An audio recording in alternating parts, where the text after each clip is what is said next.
오늘 본문은 창세기 38장 1절에서 7절입니다. 그 후에 유다가 자기 형제들로부터 떠나 내려가서 아둘람 사람 히라와 가까이 하니라. 유다가 거기서 가나안 사람 수아라 하는 자의 딸을 보고 그를 데리고 동참하니 그가 임신하여 아들을 낳음에 유다가 그의 이름을 에리라 하니라. 그가 다시 임신하여 아들을 낳고 그의 이름을 오난이라 하고 그가 또 다시 아들을 낳고 그의 이름을 셀라라 하니라. 그가 셀라를 낳을 때 유다는 거시베에 있었더라. 유다가 장자 엘을 위하여 아내를 데려오니 그의 이름은 다말이더라. 유다의 장자 엘이 여호와가 보시기에 악함으로 여호와께서 그를 죽이신지라.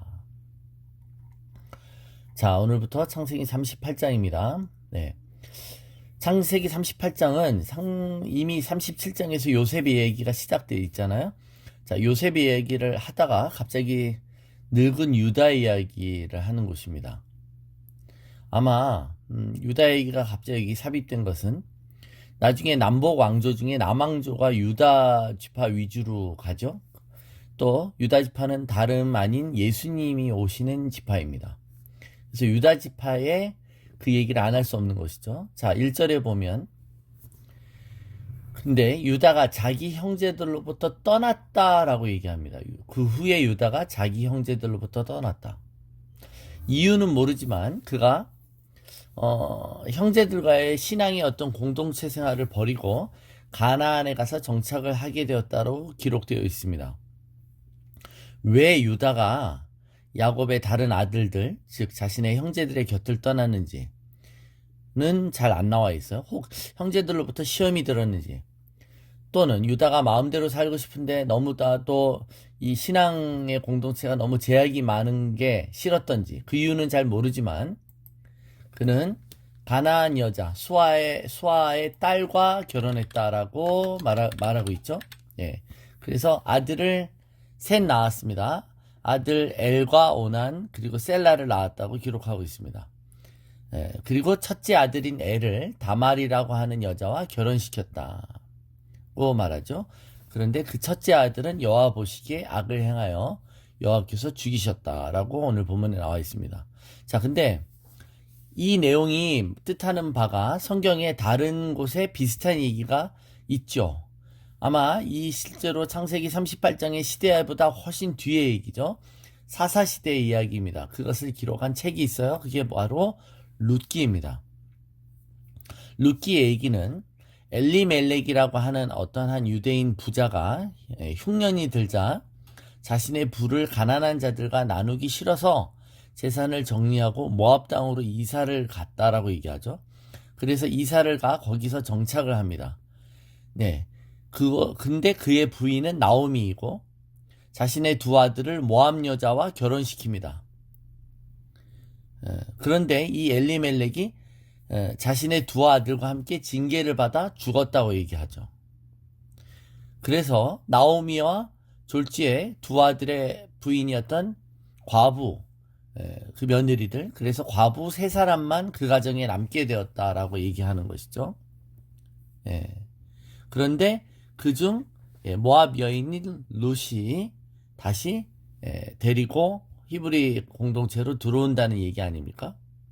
자, 오늘 본문은 유다가 왜 공동체를 떠났는지 그 구체적인 이유는 말하지 않지만 이 유다의 집안도 공동체를 떠난 결과가 별로 좋지 않았다는 겁니다. 가나안 땅에 가서 정착하며 살려고 했지만 결국 하나님의 축복을 받지 못하죠. 아들 셋 중에 엘과 오난 둘 다 죽습니다. 그러니까 여러분, 유다는 신앙을 버리고 신앙 공동체를 떠난 거예요. 그러니까 우리가 교회를 떠나는 이유가 여러 가지 각색입니다. 자기만의 이유가 있고 자기만의 또 거절감을 여러 가지로 표현할 수 있습니다. 교회에 실망할 수 있고 또 교회에 문제가 많다고 떠날 수 있습니다. 그러나 유다가 떠난 이유는 무엇인지 모르지만 자기의 공동체를 떠났다는 것은 유다의 타락을 얘기하는 거예요. 그가 왜 이스라엘 백성인데도 가나안에 가서 살게 되었는지, 어쩌면 이 이유가 이스라엘 백성이 왜 애굽으로 가야 하는지, 애굽에 가서 430년 동안 노예로 지내야 하는지를 이유를 설명해 주는 것과 비슷하다라는 겁니다. 하나님은 이스라엘 백성에게 너희가 가나안 땅 사람들을 죽이라고 했죠. 가나안 땅에 들어갔을 때. 그 땅을 이스라엘이 차지해야 되는데 그곳이 무주공산이 아니라 주인이 있기 때문에 원주민을 없애야 어쩔 수 없이 불가피하게 내가 살기 위해서 남을 죽이려고 하는 그런 이유가 아니었어요. 가나안 족속들은 악하고 음란했기 때문에 그렇습니다. 하나님이 의도하시지 않으셨던 그런 혈통의 거인 족속의 후손이기도 하죠. 그래서 아브라함은 혈통적인 교류, 즉 가나안 사람과 결혼하지 말라고 했던 것입니다. 그만큼 가나안 사람과 어울리는 것은 타락을 말하는 것이었어요. 그런데 유다의 첫째 아들 엘이 범죄하여 하나님이 죽이셨다고 말합니다. 여기 범죄해서 죽이셨다는 건 하나님의 주권적 표현입니다. 도대체 어떤 죄를 엘이 지었기에, 얼마나 흉측하고 악한 죄를 지었기에 엘을 하나님이 바로 죽이셨을까요? 우린 여기에 의문을 가져야만 하죠. 그렇다면 여러분, 유다의 첫째 아들 엘이 저지른 죄가 지금 야곱의 아들들이 지은 죄보다 더 악한 것이기 때문일까요? 이 야곱의 자식들 중에 르우벤과 시므온들 그 아들들은 세겜 족속의 남자들을 다 학살했습니다. 그 죄보다 더 악한 것일까요? 아니면 아버지의 첩인 서모와 간통한 르우벤의 죄보다 더 비윤리적이었을까요? 세겜의 학살과 또 르우벤이 서모 빌하와 간통한 그 죄가 있었음에도 하나님은 벌하지 않으셨죠. 그들을 바로 죽이진 않으셨어요. 그게 그러면 죽는 죄는 더 심하고 죽지 않은 죄는 약하기 때문일까요? 아닙니다. 그들이 아버지 집에 머물러 있었기 때문입니다. 그러니까 야곱의 집은 구약 시대의 교회와 같습니다. 그래서 신앙의 공동체를 떠나 세상에서는 그들을 지켜줄 하나님의 은혜가 없었던 것이죠. 그래서 이스라엘의 구원 사상은 공동체에 속해 있느냐 아니냐 이거예요. 공동체에 들어가서 그것에 머무느냐 안 머무느냐의 차이가 있는 거예요. 신학적으로 get in stay인입니다. 들어갔으면 머물러야 하는 거예요.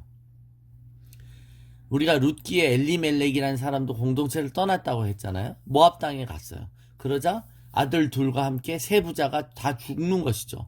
공동체를 벗어나는 것은 이토록 보호해서 비껴나간다는 것을 얘기합니다. 아무리 공동체가 문제가 많아도 이 안에 죄가 있을지라도, 그러나 이 공동체 안에 있다는 건, 이 권위의 우산 안에 있다는 것은 기본적으로 제공되는 보호가 있는 것을 얘기합니다. 그래서 구원을 생각할 때 여러분, 이게 공동체적이다라는 것을 굉장히 알아야 돼요. 이게 도매급으로 넘어간다는 게 아니라 도매급으로 판단한다는 게 아닌 것이죠. 하나님은, 성령님은 공동체의 영이시잖아요.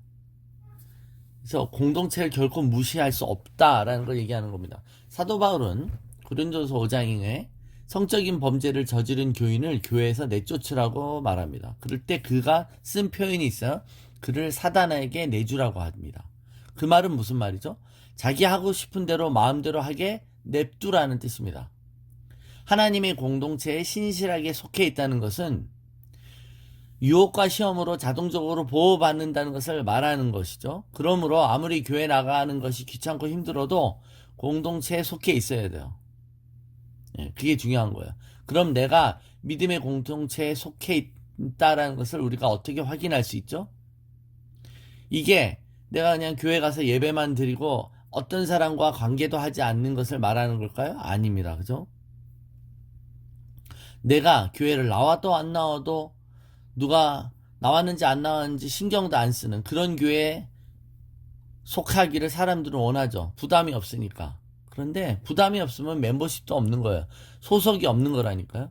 그 말은 보호가 없다는 것을 뜻합니다. 여러분, 권위의 구조라는 것은 관계 안의 구조이고, 권위는 세움과 보호를 제공하죠. 관계라는 것은 공동체 안에서 제공되는 것입니다. 그래서 우리가 룻기라든가 유다가 이제 가나안 땅으로 갔다라는 이 사실 자체가 자기를 굉장히 취약함에 노출시키는 일이라는 것을 깨달아야 되고, 우리가 이 부분을 경고의 말씀으로 들어야 되는 겁니다. 내가 아무 공동체에 속해 있지 않다 그러면 굉장히 위험에 노출된 것입니다. 그리고 나의 뿌리 내린 공동체가 없다. 이것도 굉장히 위험한 것이죠. 예. 그래서 그 부분이 그들이 어떤 죄를 졌는지 구체적으로 얘기하지 않고 하는 것은 가나안의 특성을 그들이 배웠기 때문이고 이 이방인의 특성을 배웠기 때문이에요. 예. 그래서 이제 유다의 뒷얘기가 나오지만 이 가나안의 음란한 문화와 우상숭배의 문화에 그가 동화됐다라는 것을 암시하는 것일 수 있습니다. 자, 우리가 우상숭배를 하는 이유가 있어요. 그런데 그보다 더 근원적인 이유가 공동체를 떠나는 거예요. 공동체를 떠나는 것은 결국 이 공동체의 하나님, 유일하시고 우리가 유일하게 섬기고 또 경배해야 될 하나님이 아니라 다른 것들을 섬길 수 있는 여지가 있다는 것입니다. 우리는 하나님 나라의 공동체에 속한 자들입니다.